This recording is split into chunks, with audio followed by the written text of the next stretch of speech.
Hey, hey, hey, welcome back to RM Podcast FL. This is your favorite podcaster, Romina. So, before we do jump into today's episode, you guys, I owe you all an apology. I failed to launch a new episode last week, even though I did have the material. I have a lot going on with my personal life right now, and if you actually listen to this interview, you will get to hear a little bit more of what I am going through. It's a lot going on in my life. I have been dealing with anxiety for quite some time. And after going nonstop, I felt like I just hit a wall and I could not get up. And the reason why I do this podcast is because I am very sincere and I try to say everything. I want to be my true self. And the reason why I say this podcast is important and I want everybody to learn at least one new thing, because this type of conversations that I have with professionals of different careers are the conversations that are not only helping me to improve myself, but actually helping you guys as well.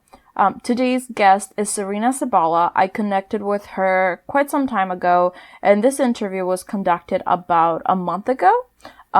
Serena and me had a very detailed conversation when it came to anxiety and when it came to mental health. We sometimes tend to ignore things that we should not, such as stress, such as anxiety, and such as overdoing ourselves. And that is exactly what we cover in today's episode. But the interview was so amazing, and I'm really excited for you guys to listen to all of it.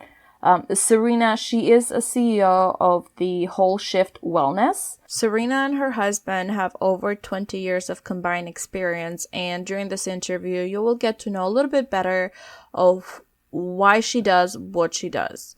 To get more to the basics of it, she does talk about a personal family story of what got her directed to her current career, and we get into a little bit more details towards how to help somebody going through anxiety, how to prevent going through anxiety yourself, and also how to overcome that step.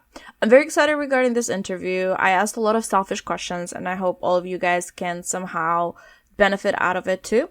And without losing any time, I would highly advise you to go ahead and listen to the full interview, but as well as go ahead and email her at info@wholeshiftwellness.com if you'd like to get in touch with her, as well as if you'd like to see her movie. It's called Like Father, or in Italian, Tale Padre, and it is on YouTube, which I will go ahead and attach all the information below. I hope you guys really enjoyed this interview and benefit out of it as much as I did. Okay, so thank you so much, guys, for tuning in and investing your time to RM Podcast FL. Today's guest is Serena Sabala. Thank you so much for being a part of our podcast. Ms. Serena, how are you today? I'm doing great. Thank you so much for having me. Yeah, absolutely. It's a pleasure. So I know we connected a while back through spotagads.com, which is an amazing services. And no, guys, they're not paying me. It's just an amazing services to connect with professionals just like Ms. Serena. And I'll go ahead and pass on the mic to you. Ms. Serena, if you want to tell us a little bit about you, tell us about Young Youth today, walk us through your life. Sure. So I am a certified plant-based nutrition consultant, as well as a yoga teacher and a fitness trainer. Together with my husband, we are the founders of Whole Shift Wellness. It's a coaching company specialized in bespoke wellness programs for busy and time-pressed business owners. We have over 20 years of combined experience in various fields of the wellness industry, and this has allowed us to develop a proven methodology to shift you to your most fit, healthy, and confident self within 1 year. So this is what I'm up to. We're based in London. However, we also work remotely with clients from all over the world. And my husband is America, so we visit the US regularly every year. We have a great following and client database there as well. Nice, that's awesome. So you combine, you guys have over 20 years of experience. Now, what did you say it's the biggest correlation between being healthy and being happy? How are those two coordinated with one another? Well, they are profoundly interlinked, and one cannot happen without the other. Just to give you a little bit of background of how I ended up doing what I do, the seed of health and wellness was planted in my consciousness at a very young age, because when I was only 8 years old, my father, who was a highly successful entrepreneur and had built a really successful business from the ground up, creating a profession that didn't even exist before his time, ended up getting sick. And I now realize that was due to the fact that he simply didn't have the tools to take the best possible care of himself, whilst also managing a very fast growing business, loads of employees, a young family, and all the various, intricacies of his life. And so he ended up neglecting himself, and that neglect turned into a full-blown illness, which sadly caused him to lose everything that he had worked so hard for his entire career, with very profound implications and consequences for my life as well as the child at the time. And so that was when I really realized firsthand, I had firsthand experience of what it is like to lose your health and what are the profound consequences of that. And really everything in your life rests upon your level of health and well-being. And there aren't enough money in the world to recover it once you lose it. So therefore, prevention is the single most effective, powerful, cheapest, and best way about it when it comes to your health. So I am very passionate about empowering individuals to really come to realize that nothing in your life is worth more than your health. Your health is what is the foundation, is the fundamental pillar of any aspect of your life. That is very true, though, because, for example, I live in Florida right now, where in America it's a fast-moving economy. And as much as you would say it's the promised land, you have bills coming your way 24/7. And sometimes I see myself as immigrant family, I see my parents working nonstop to be able to afford a good status life, but they're not as healthy because they're not getting that enough sleep, or they're not getting the nutrition necessary. What would you say, like, how would you say people need to find that balance, though, because you're working a lot to be able to afford a good life for your family, but also you're not having that sleep, you're not having that energy that that you used to have when you were younger too, especially with the age. How do you find that balance? So that's a huge topic, and it's probably one of the most common mistakes we see busy professionals make time and time again, is the one of prioritizing their worldly achievements, which is precisely what my dad did, over taking care of themselves. And it simply stems from bad habits built over years, and essentially a lack of awareness of what it is that you're doing. Many of them, and society doesn't help us, sadly, because we're so outward driven, we're so driven to achieve, to get, to do, bringing the attention back to yourself is not something that we're incentivized to do, unless, and this is what we see happen time and time again, unless you end up having a breakdown and it becomes doctor's orders.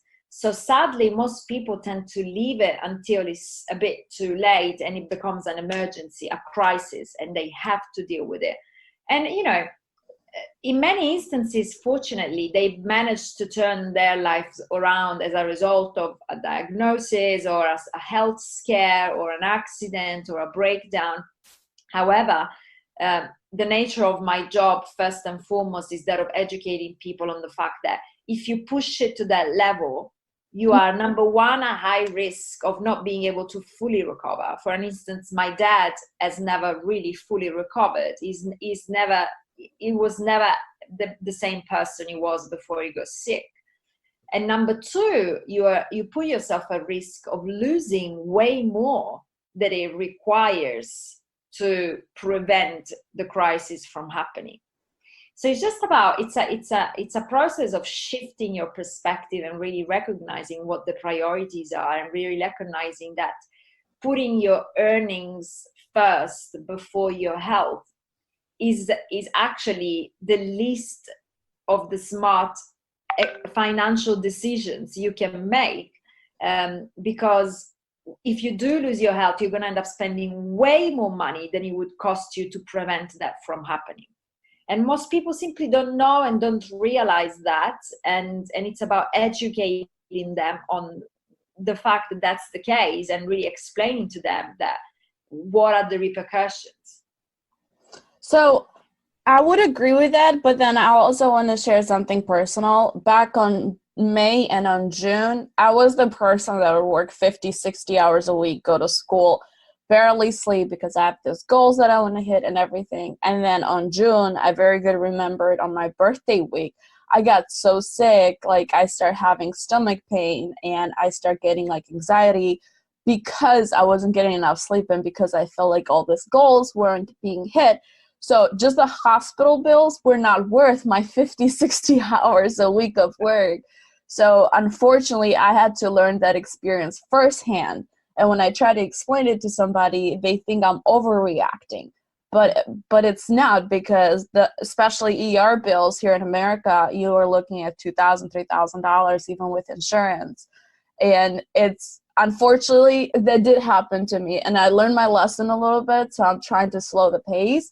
But I'm 27, so I learned that lesson at young, but as older you are, it's not as easy to recover your health. And you can correct me on this if I'm wrong.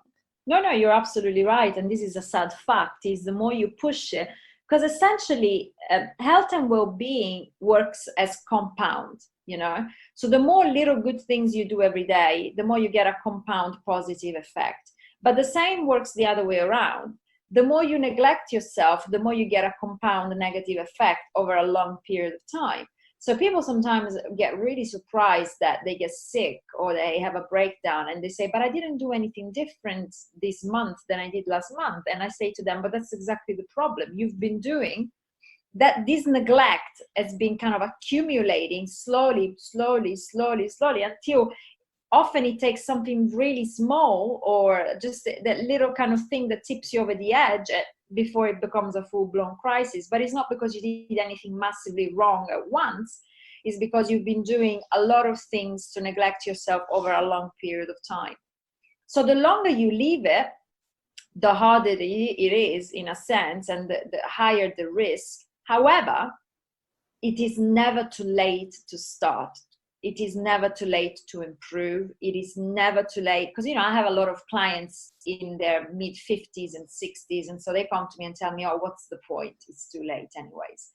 And that is the very attitude that will end you in a very bad situation sooner than intended, because you wouldn't say that about credit card debt, right? You wouldn't say, oh, it's too late, I might as well just spend the rest of my life getting more and more and more and more in debt until they take my house away from me, they take my car away from me, and I end up on the streets. That's just not constructive attitude. So the sooner you get on it, the less amount of hours, time, and money you have to put in to get yourself back together. However, it's never too late to start. So just do it. Just do small incremental improvements, but never give up on yourself. But also on a budgeting perspective, though, because the more you work, the more health issues you might have, and the more bills are going to come your way. So it's kind of like if you make 100, but you spend 70, you're left with 30. So maybe if you make 80, but you spend 10 on health, you're more in your pocket. So like you have to do like a reverse engineering and look at the bottom line too. That's really smart. I call it false economy. When you push and push and push and push to make as much money as possible at all costs, and you end up neglecting yourself and getting yourself sick, and like you just said, you think that you're doing the smart financial thing of working as hard as possible, when actually you might not be, because like you said, you end up spending more money than you're actually making, number one. Number two, this is something that I really emphasize with our clients. It is really important, especially our generation. I think this is our responsibility to shift our perspective from quantity of work to quality of work.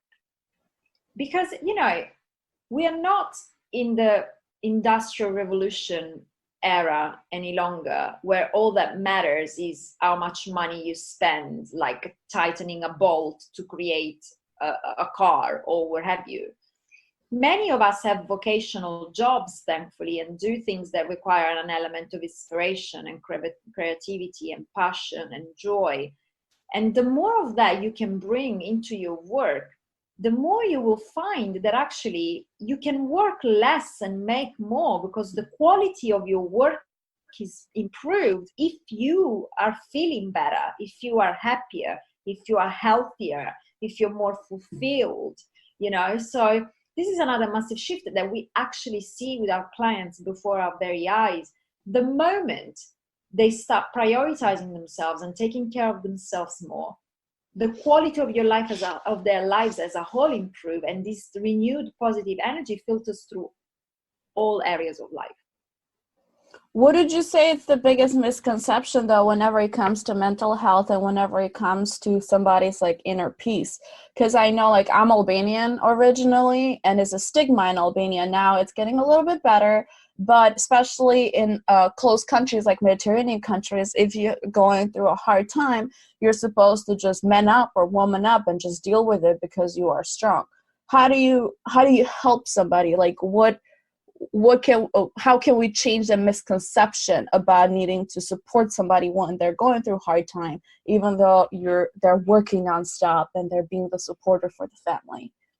Yeah, that's a really good point. And it's one of the reasons why I made the movie that I made, which is a movie that chronicles my family's experience in dealing with my dad's bipolar disorder. That was the illness that my dad got caught up in. He got mentally ill with bipolar disorder, and he still is.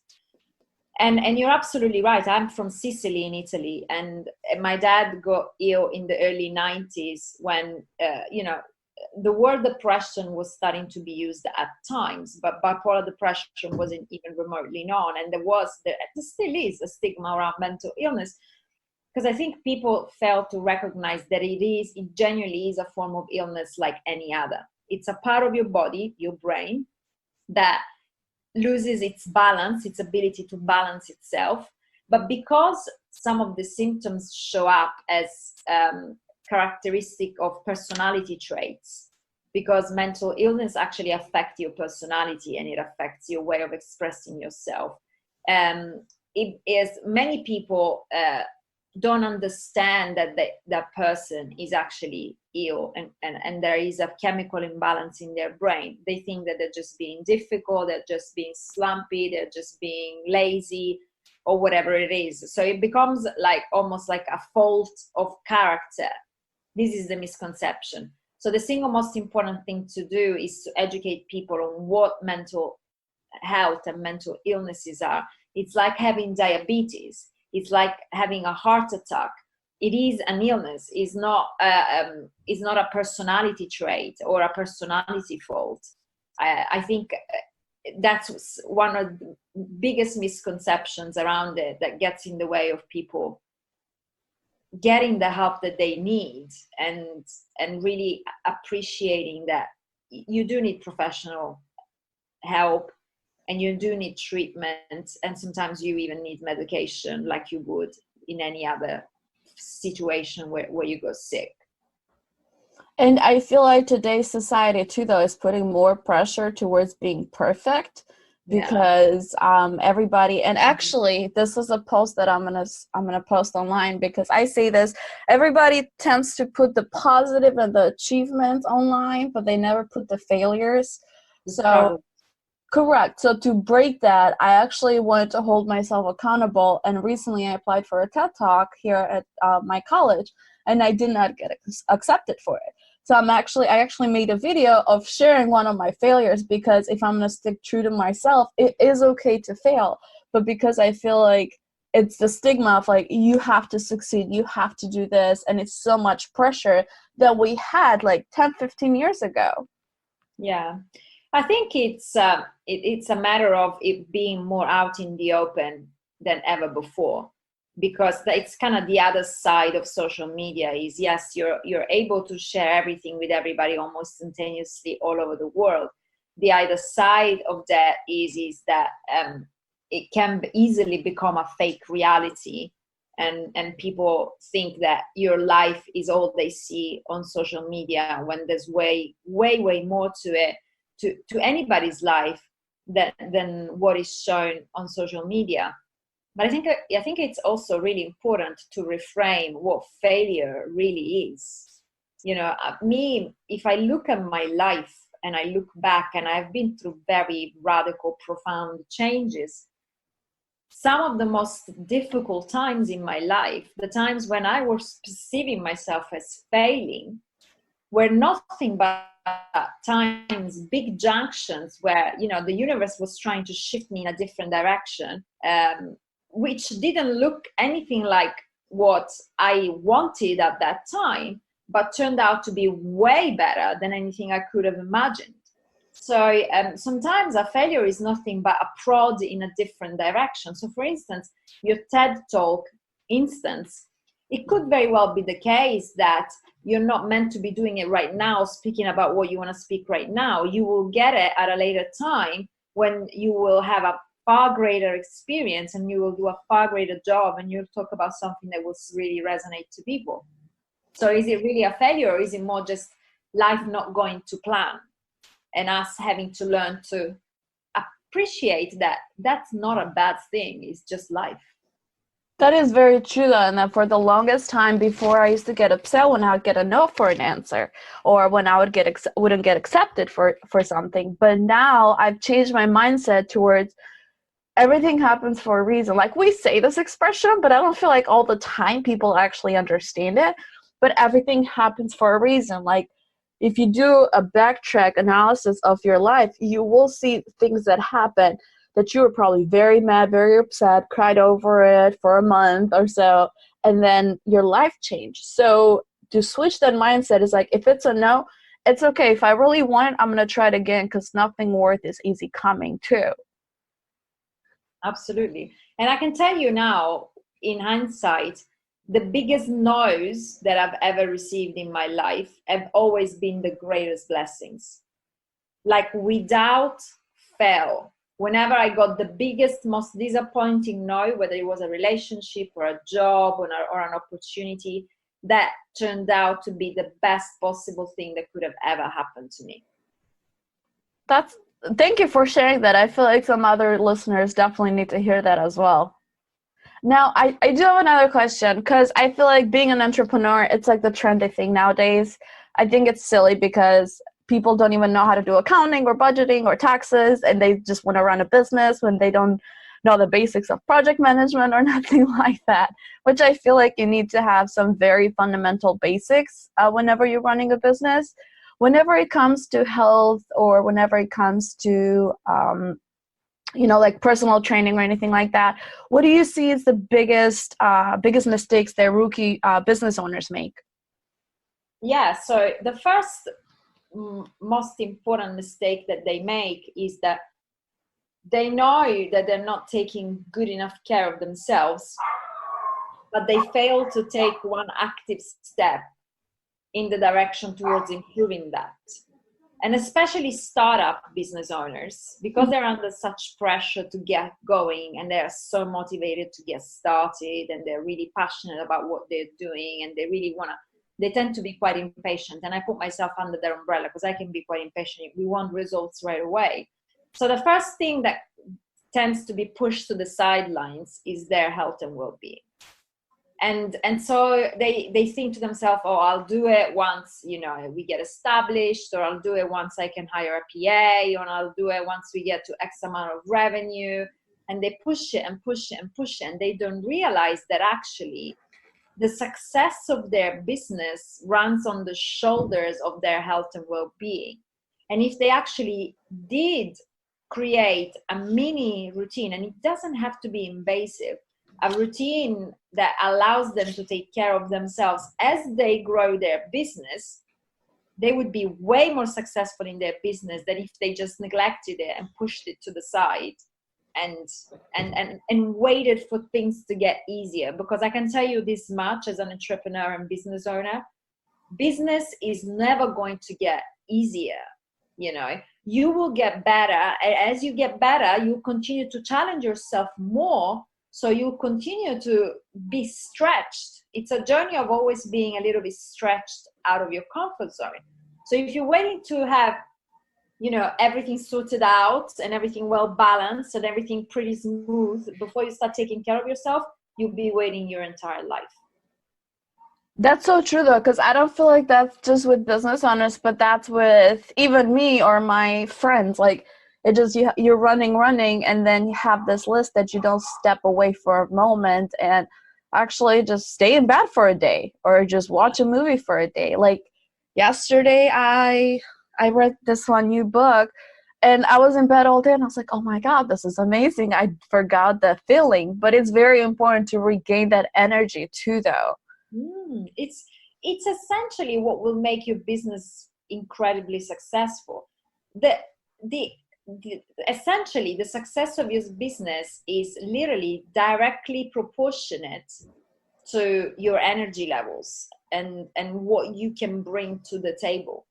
Like the two things are not disjointed, they literally go hand in hand. So the more you have to bring to the table, which means you have to be able to give to yourself to have more to give, the more the business will grow, the faster the business will grow. So understanding and appreciating that really allows people to then shift the mindset and start rejiggling their priorities.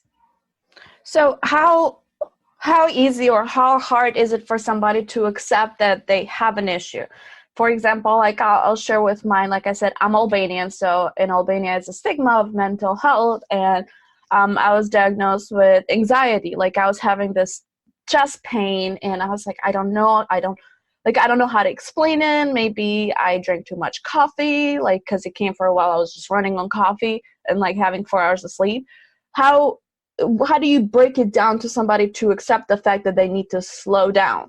Because for me, it was like, good luck to the doctors. And now I'm like, I wish I listened to you guys like 5, 6 months ago, because now I'm at a breaking point that I just need full rest. But like, how do you break it down to somebody and tell them to make the stop right now before they get to my level of stress, for example? Yeah, so thankfully, most of the people that come to us have already acquired that realization that something is not right. So they might not exactly understand what and how precisely things are not functioning, and they might not be able to see certain links. It is very important to recognize and appreciate, and this is something that I remind everybody, that the most powerful thing sometimes you can go after is the perspective of somebody outside of yourself who has certain experience in the field, that can look into your life from a third party perspective to see the things that you can't see on your own. We call them blind spots. It's really the reason why even the most successful athletes in the world have a coach. And so I say this to our clients. I'm like, why do you think that Roger Federer, who is the greatest tennis player in the world, has not one but several coaches telling him how to play tennis? Like, if they were to play tennis together, Roger and his coach, who do you think would win the match? There's no doubt that Roger would win the match. So why does he have somebody who's not even as good as him at playing tennis, coaching him to play tennis? And the reason why that is because you cannot see your own blind spots. It doesn't matter how good you are. It doesn't matter how smart you are. It doesn't matter how accomplished you are. I can't see my own blind spots. The only way that you can spot a blind spot is, well, there's two ways. The first one, and is one that we touched on briefly earlier on, you have a breakdown. So it's literally like as if you're driving a car and you have a blind spot that you can't see in the rear mirror. And the only way that you discover that there was something there is if you crash into it. So you have a health scare like you did, you get a diagnosis, you hit a wall. The second way, which is the one that I would advise on the most, is actually you have somebody that you trust, that you know what they're doing, and they can see them because they're looking from the outside in. So if you can find somebody and build a level of trust and know that they have your greatest interest in mind, they will be able to show you things about your behavior, your life, your patterns that you can't see for yourself because you're just too immersed in it. And that will be the single most impactful and powerful thing you can do to improve not only your health and well-being, but the quality of your life as a whole. I have to say that I'm loving this conversation right now because not this is going to be great for our audience, but it's very educational for myself as well, as that's something that I am struggling with right now too. And that's the main thing for the podcast. I try to reach professionals of different careers. And I see that at the end of the day, no matter how successful somebody is, they all go through episodes. So I'm not the only one out there. So it's just something that I have to learn to, to overcome and become better with myself. So that's like the selfish reason for the podcast. And then the other reason is why not share this to a bigger audience? Because I'm sure I'm not the only one that can, actually learn from this great advice and actually learn from these conversations. No, it's amazing, and thank you for doing this, because it's essentially it's almost like an epidemic in these days and age. And but I am highly optimistic, and I truly believe that part of the awakening of humanity as a whole is going to revolve around us learning to take better care of ourselves. Because essentially, and this is what we say to our clients, in order to be able to have the greatest possible impact in the world and do the best job and help those around you, you have to be your greatest self first. So we tell them you've got to be selfish first in order to be able to be selfless. So I think the shift is taking place, and people are really starting to appreciate that it is the smart and most effective way to live your life. It is, and coming from a person that is like always running, like I moved to America at 17 years old by myself, which was bananas when I think of it. But like 10 years later of going nonstop, like you hit that breaking point and you're like, oh my God, what am I doing? Like I'm hitting all those goals, I'm doing all this, but you're not enjoying your sleep, or you're barely sleeping because of stress. So that's why I find this conversation very educational when it comes to me. And I definitely want to thank you again for taking your time, because I'm loving all this, like I have to say. And that's why whenever I conduct the questions with the guests, I conduct the questions to be very real. Instead of just being just another interview. I know some of my other podcasters out there, they just jump in the call or do the interview and that's it. But we had that one-on-one conversation priorhand, because I want to make sure, everybody is a great fit for the podcast. And not only I will learn a lot, but also the audience. Brilliant. And what you have on your side, which is not to be underestimated, is time. You're still so very young, and you are asking the right questions to yourself and of yourself, and are already at least aware of certain patterns that weren't serving you. So just questioning your behavior and your habits is the first and most fundamental step. And then from then on, you can kind of navigate the changes and move gradually to make the improvements you need to make. Thank you. And then how, if you're on the other side though, if you're the friend and the family and you see your friend or family member struggling through this, how can you be a good support system? What type of questions can you ask? So not necessarily put them at the corner of what's going on, tell me about this, but like how can you make it conversational and have them open up to you? Because it's very important to open up to a trusted person. Right. Now, that's one of the hardest possible things to navigate. I'm not even going to lie. I know for a fact that I get through to our clients way better than their family does. And this is just a fact of life. Even I am like that. If a family member comes to me with a comment or a remark, I tend to get more defensive than if it was a professional. So actually, sometimes the most effective thing a family member can do, if possible, is to get a trustworthy professional involved in the conversation. Because the truth of the matter is that without making the individual feel like there is like an emergency going on, but just exposing them to different messages, whether it's buying them a book or sending them a link to a podcast or an article, something that could spark the thought in the individual without it feeling like somebody is judging them. Essentially, what tends to put our back up, and I speak for myself as well, is we often feel like sometimes a comment that a family member makes with the greatest intentions in mind, because they want what's best for us, can easily land as us being judged for the choices that we make in life. And that tends to put the defenses up, and then we don't listen anymore. And like, we're like, I know what to do. I don't need you to tell me what to do. Whereas if it's a third party, if it's, somebody who does it for a living, that has their way, I now know how to navigate certain conversations without making people feel defensive, just out of sheer experience. After you've talked with so many people, certain dynamics, and what buttons to push. But also I'm the expert, so they're more open to listening to me. And I might be telling them the same things that their husband or wife had been telling them for 6 months, maybe. But when it comes from me, when it comes from the expert, and when it comes from a third party who's unbiased and objective, it always tends to land more easily. So my first recommendation to a family member would be try and expose them to certain messages coming from third parties in a way that is very non-aggressive and not judgmental, that could plant that seed in their mind of like, maybe this is something I'm doing wrong that I could be improving on. The second and most important thing is, whenever you have a conversation with somebody that you think is struggling, is to show a lot of empathy and compassion, and do not judge. And you need to really check in with yourself before you go into the conversation, because the moment you're coming from a place of judgment, the other person is immediately going to shut down and not even listen to one word that you're saying. So rather than it being a case of you telling anybody what they need to be doing or what they should be doing, it's more a case of asking questions. So how are you? What's going on? Tell me about it. What are you going through?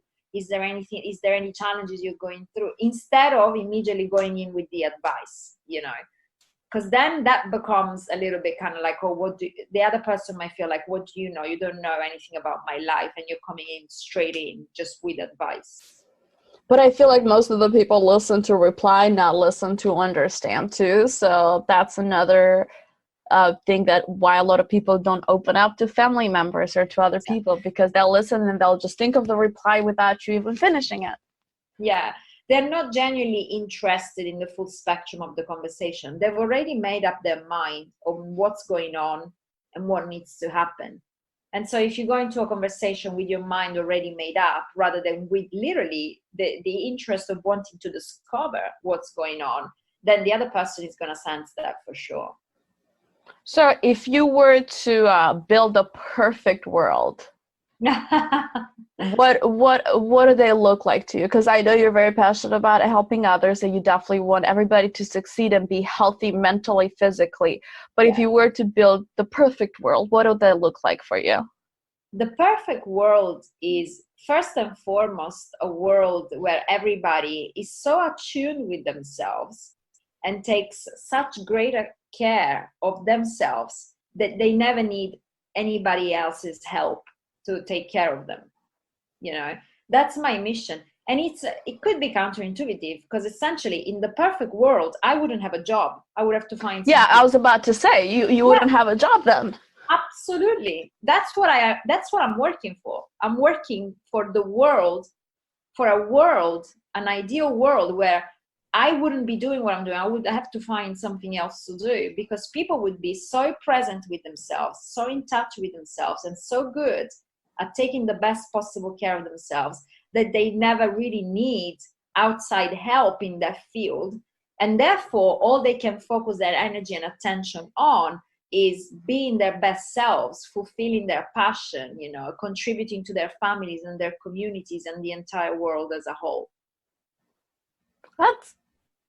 That would be a really great world, not for you, but for a lot of people. For everybody, because think about it. The moment you neglect yourself, you're inherently being really selfish, because at some point, sooner or later, somebody's going to have to take care of you. That's true. So the perfect world is a world where we don't have to take care of anybody other than our own selves, and obviously small children up till the age of 18. That's true. Unfortunately, they cannot take care of themselves. To a certain age, they do need help. Up to a point, but you can empower, even with children, you can educate and empower them to take care of themselves first, so that they become adults who know how to do that. So what is there like any exciting projects that you're currently working on? Because I understand we're trying to work towards a perfect world, but what is your your next contribution to the perfect world. Is there any cool project that you're working on that you'd like to share? Yes, thank you for asking. So my next contribution to this perfect world is my first book, actually, called Make the Shift, a proven methodology to shift to your most fit, healthy, and confident self. And it's coming out by the end of the year. And for anybody who's interested in staying in touch, we've actually developed this really cool tool that we're still currently offering completely free on our website. It's a scorecard questionnaire that you can fill in to help you score your levels of development across what we've come to establish are the 3 pillars of health and well-being. So you answer 40 questions. It only takes 5 minutes. And then you get a personalized, comprehensive PDF report sent by email with your areas where you have most room for growth and tips so that you can start kind of really making small adjustments. So anybody who fills in the scorecard questionnaire on our website will also learn about my book before anybody else as soon as it comes out in a few months. And this is all on our website, www.wholeshiftwellness.com. And you do have international clients as well, right? Yes, we have local packages for our local clients here in the UK, and then we have international offerings for people who would like to work with us remotely. We have a number of clients in the US, like I was telling you. So we do our utmost to make our methodology and our work as accessible as possible from all over the world.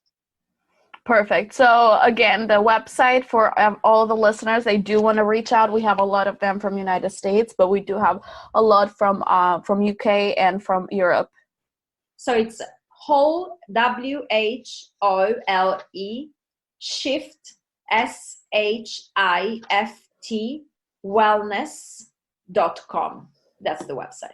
Perfect. Awesome. And I'm going to actually do the questionnaire, and I would love to read the book as well. Yeah, there's going to be a new type of setup for the podcast. It's going to be book reviews. And I would love to do a review on it too, because I love reading books. I start shifting, actually, not necessarily reading New York's best time sellers, because I feel like it's just a lot of marketing and sales that go behind it, and that's why it helps better. I'm starting to read other books from people that I have on the podcast to get to know them a little bit better and learn more, or people that actually put their effort and wrote their first book, which I would love to read that book too. I feel like it would be very helpful for me as well. I will send you a free copy as soon as it's out. Awesome. Yep, I would love to do a review. I'm excited for this. Well, I feel like this interview not only helped me a lot, just kind of cleared some things in my own head, but also just talking with somebody and feeling understood. I feel like that's very important. So thank you again for taking your time for this. And then my very last question, as we all know, what is your personal definition of success? Wow, that's a brilliant question. I think being able to manifest the life of my dreams which is very different for me as it would be for anybody else, and getting to really live in line with my passion and my purpose. I would say that's the definition of success for me. That's a good one. I like that. Well, thank you so much for taking your time and being a part of the podcast. And all my listeners out there, I will attach Serena's information on the details. So make sure to get in touch with her for any questions or concerns, as well as take the questionnaire online. And if you do want to listen to great episodes just like this one, make sure to tune in every Tuesday on RM Podcast FL on all the podcast platforms. Hope you guys have a great rest of the day.